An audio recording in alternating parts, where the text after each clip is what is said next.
तो दोस्तों, आज मैं फिर से गुरबानी से लेकर आई हूँ एक अनोखी कहानी, जिसमें एक आदमी गुरु के पास आया और गुरु ने उसके दुखों को कम किया।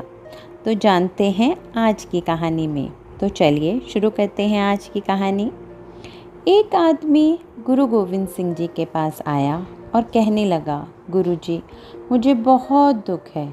बच्चे मेरी बात नहीं मानते, बीवी हमेशा अपने दोस्तों में रहती है, मैं परेशान होता रहता हूँ। अब घर के लिए कमाऊँ या बच्चों को देखूँ, वो हाथ से निकलते जा रहे हैं। काम भी ठीक से नहीं चल रहा, क्या करूँ आप ही बताओ।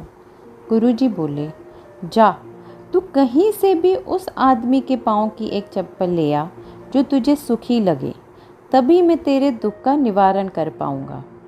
आदमी बाजार गया और एक बड़ी सी दुकान के मालिक से बोला, भाई मुझे अपनी एक चप्पल दे दो।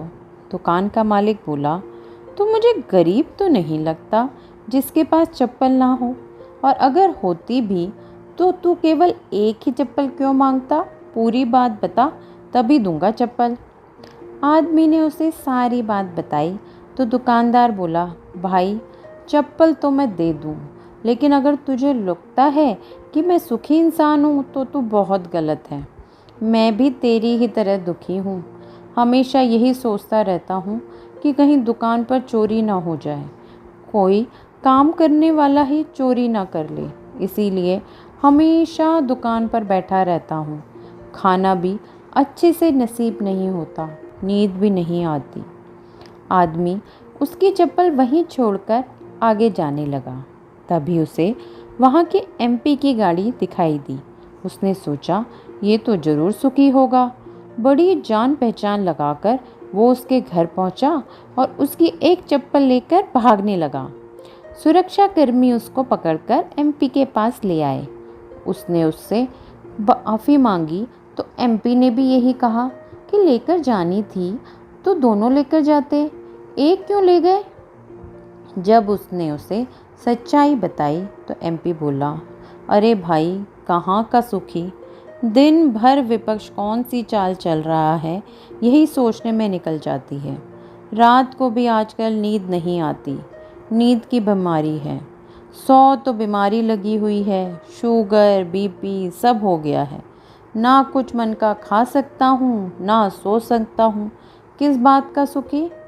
फिर आदमी देखता है कि कहीं पर प्रवचन हो रहे हैं और सब ध्यान से सुन रहे हैं और गुरु मज़े से आराम से बात कर रहे हैं।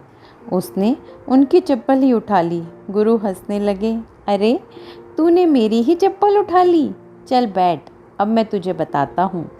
अगर तू भी खुश रहना चाहता है तो सब काम ये सोच कर लिया कर कि प्रभु के काम हैं, फिर तुझे कभी दुख नहीं होगा। अगर सारे काम हम ये सोचकर करें कि ये प्रभु के काम हैं, वो जो करवा रहे हैं हम कर रहे हैं, तो कभी दुख नहीं होगा, हम हमेशा खुश रहेंगे। तो आज की कहानी बस इतनी सी, और ऐसी ही कहानियों को सुनने के लिए इस चैनल को लाइक, सब्सक्राइब और शेयर करना ना भूलें, और बेल आइकन ज़रूर दबाएं, जिससे कहानियों की नोटिफिकेशन आपको डेली मिलती रहे। और इसी के साथ इंतज़ार कीजिए मेरी अगली कहानी का।